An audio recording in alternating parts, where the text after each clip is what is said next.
Shardvixen and it is January 7th. And I wanted you to pray hold. It says big shout outs to, and I'm probably going to mess the names up. Well, one is SteelcityMan. He does his own vlog, so you should go check it out.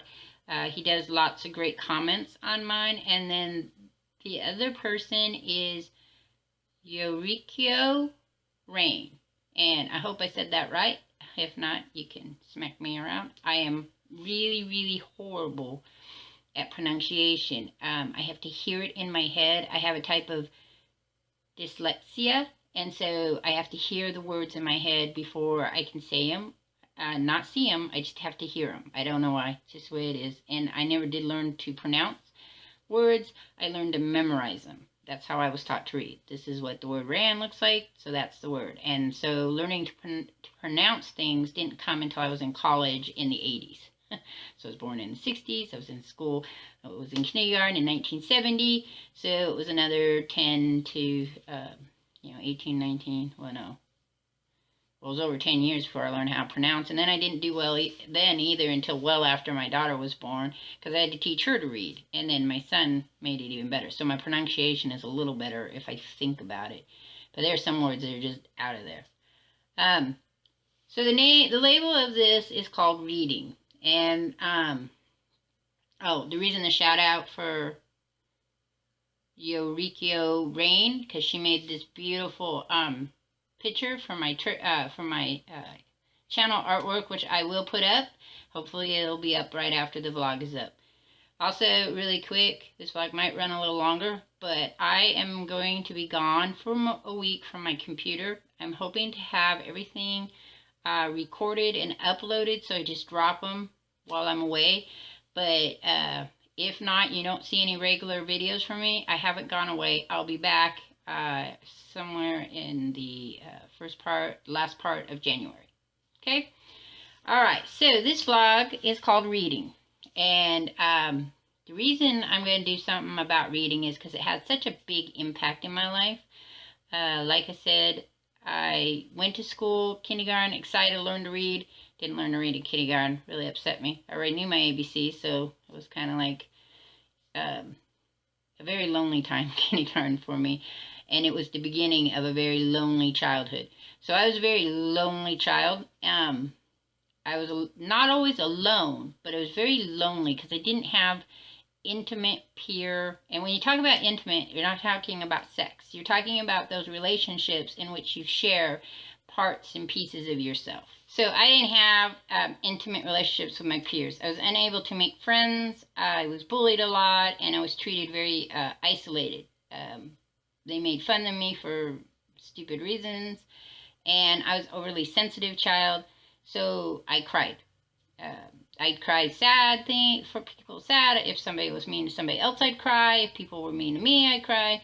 And I could get no help from my teachers or anybody else. So I took to reading. And again, because I read comic books. But I was reading a comic book, and in school, they would make you read books. And so when I was in first grade, I had this horrible first grade teacher. Horrible. She used the ruler, would snap your fingers, send you to the office when they could still spank you. Put the dunce cap on you. I wore a dunce cap quite a bit because I'd ask what was called stupid questions. Then in college, I was told there was no such thing as stupid questions, so there you go. Anyway, so she would require that we learn to read, and I had a problem with pronunciation, like I said, so I learned to memorize words. And I remember reading Dick and Jane, which I'm sure is a big ha-ha-ha, Dick, Jane, and Spot. I don't remember if there was anything else about those, but I do remember Dick ran. See Dick run. See Jane run. This is Dick. This is Rain. I remember those, and they were very simplistic, and I read through them, and I ate them up. And then I went from there, and I never stopped. I never looked back. I just kept going, and I read all the time. Because once I learned to read, I realized that there were stories out there that represented me. Like I could connect to them. They were like parts of my life, and they offered things that I want to do, and they offered solutions. Didn't always work, but they gave me these ideas because there was things out there. So I've made a list. A list. I've made a list. And if in case you wonder, this is a chalkboard paint wall. I don't find it all that great. My daughter, who shall not be named, has said we're supposed to rub Coke on it. I thought, what an awful waste of Coke. So, anyway, so what we're gonna do is from 0 to about 10 years old, I had this growth of pictures that stories and authors that went. So of course, you know, like everybody, there's Babar. Babar was one of the favorites in our house. I remember reading it to my brother. I remember reading it to myself. I loved the adventures Babar had. I loved the clothes. For some reason, elephants all dressed up just was so cute. Animals and elephants. Really enjoyed that. One of the things you have to remember about reading, okay, and it doesn't come, they don't explain it to you until you're in college, if you go to college, and then you may never actually ever hear it. In philosophy, sometimes they talk about it, is that there are at least 4 levels in reading. There's my interpretation of the reading, my conscious or simplistic is, I guess, the way you want to say it. My simplistic way is just what the words read, and that's what they mean. And then the hidden meaning, symbolic meaning to the words you read and what they mean and how they hit those parts of you in your conscious and unconscious. Okay, if you don't believe in psychology, this is all babble, blah, blah, blah to you, so you can just skip over it, jump over it, do whatever you want to do to it, or stop listening. That's usually what most people do. And then there is the writer's words, the picking of the certain words to interpolate what they wanted, which was the conscious level, and then there's their unconscious level. And sometimes picking out their unconscious level is really fun because it's like a puzzle piece. In college, they do things like Alice in Wonderland, Lord of the Rings, The Lion, the Witch, and the Wardrobe for children's stuff. Other more bigger pieces, you know, like War and Peace, I guess, just for an example. What's the one by Hitler? I don't remember it. Or about Hitler, I can't remember. Anyway, so there's all these books that they have you go back through, and you read them on the conscious level, right, which is just the words as they mean, like ran means a person ran. And then you read them in the symbolic, and running can mean a lot of things. You could be prey, you could be running to something, can be running from something. Run can mean other things. Or it could be the sentence structure. The way the sentence structure is set up can mean different things. So I am a kind of a simplistic person. I am very intelligent. I do have a pretty good high IQ, if that's a big deal to anybody out there. I am educated, and I also am street educated. I used to be. Anyway, probably not now. I stay off the street. Don't really want to hang out there. Nothing personal against those that are, but I just find it's very hard life, and you die really early. I like being in my own little world, and I'm happy with it. But I like reading about other worlds. I like going out, and as I got older, the worlds went from being kind of a soft, warm feeling of childhood very quickly into adulthood. I jumped very quickly in reading wise, which was a good thing, because when I asked my mother once, this was a big joke in my house, I asked my mother once when I was about 13 years old, what would happen if I came home pregnant? And she didn't say a single word to me. She just kept ironing. I remember she just kind of ignored me and watched TV, and it was like I hadn't said anything, which was typical in my house. That happened quite a bit. So I just went, okay, whatever, that's the way it is, and that's the subject that no one's going to talk about, and we moved on. 2 days later, this whole thing of books showed up, brand new package of books. I love books, so I was excited. I opened it. It was Time Life's Sexual Education for Children. That was the thing, how they, in the 70s, educated your child. Gave them a bunch of books and had them read it. We're going to go back to what I was talking about. So Dr. Seuss. Dr. Seuss is I love him all the way through. His books have helped me quite a bit. They're very psychologically ran. Green Eggs and Ham is one of my very favorite, because I used it for when I was pregnant with my daughter, and I've used it for anxiety. So if you have anxiety and you need a mantra, I like Green Eggs and Ham. It's easy to remember, and there's parts that just roll really well, but you could pick anything, you know. And of course, you know, Sendake, and I apologize again if I pronounce these people's names wrong, who did the Where the Wild Things Are, but that wasn't my favorite one. I like the one about the little boy that has a dream, and he's kind of naked, and he's cruising through, you know, this kitchen, and he gets dunked into the cookie thing, and he goes to the moon, and that's my favorite one, but I don't remember the name of it. I'm sorry. I'll look it up and put a list in the description. Absolute favorite book as a child was From the Mixed Up Files of Mrs. Basil E. Frankweiler. And the reason I liked it was the main character in the story was not Mrs. Basil.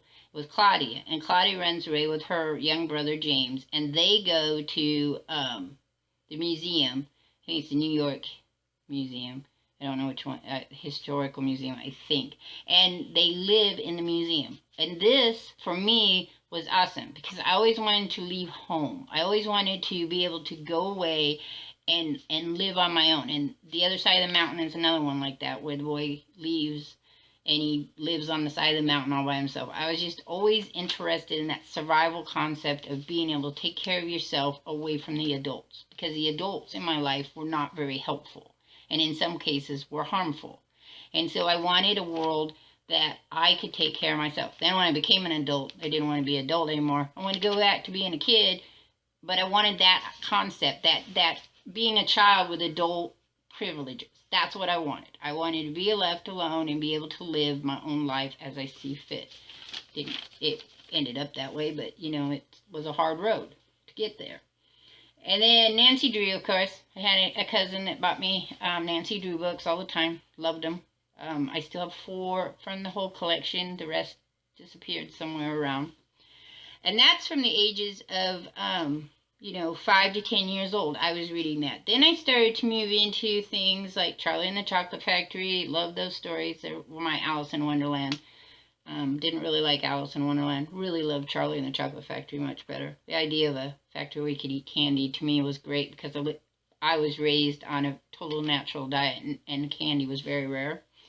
Another very favorite was called The Changeling by, and I'm going to mess her name up, Zilipha Keatley Snyder.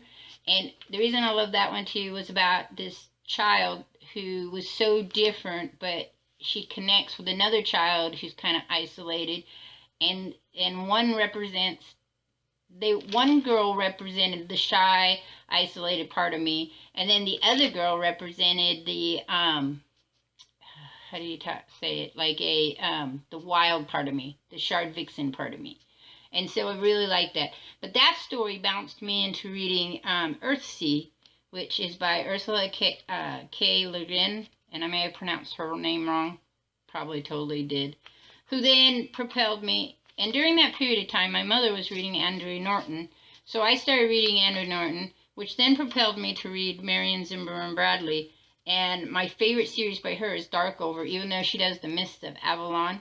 But then what happened is around, I'd say 11, 12 years old, I started reading things like Amityville Horror, Gone with the Wind, Richard Adams, because I saw the movie Watership Down, though Plague Dogs is my favorite by him, not Watership Down.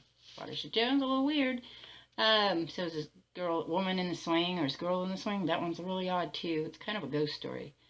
Then Stephen King, of course, Christina, and Tommyknockers. Tommyknockers is my favorite. Peter Straub, who does The Ghost Story, which is a freaky-ass story. It to this day still scares me. I couldn't even get through the movie at all.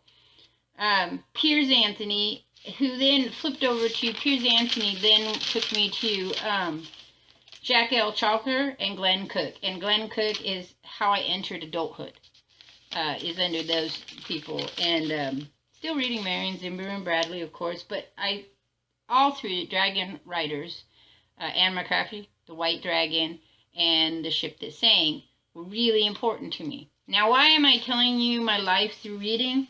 Well, because my life through reading was how I escaped to, it's how I shaped who I was inside, was by reading these stories about these people that stated that somewhere in another realm, in another world, life was different. It was different than it was for me here. Now, this is a really long vlog, and I apologize. And there's no animation, And I'm sorry, but there will be a huge list about all the writers I talked about and some of the stories you could go and check out if you're interested in them.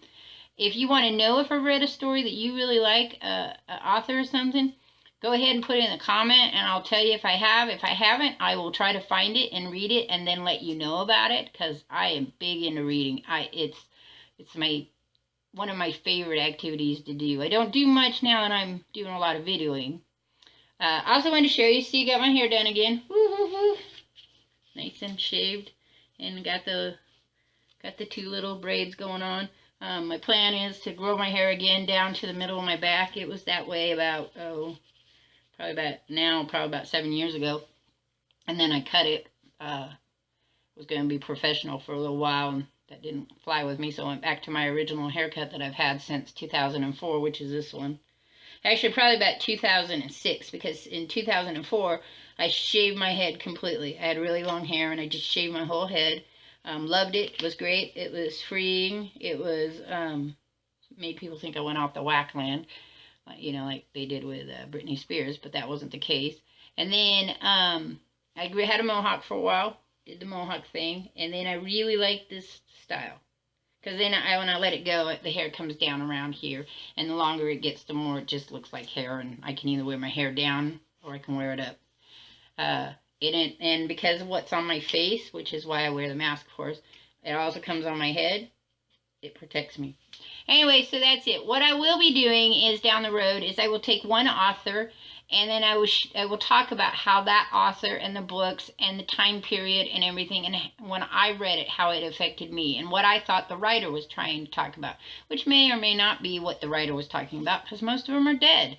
But we'll find out. And I apologize that I kind of sped through this really quick, but I wanted to get as much of it in as I possibly could, and so maybe you could slow me way down when you listen to this.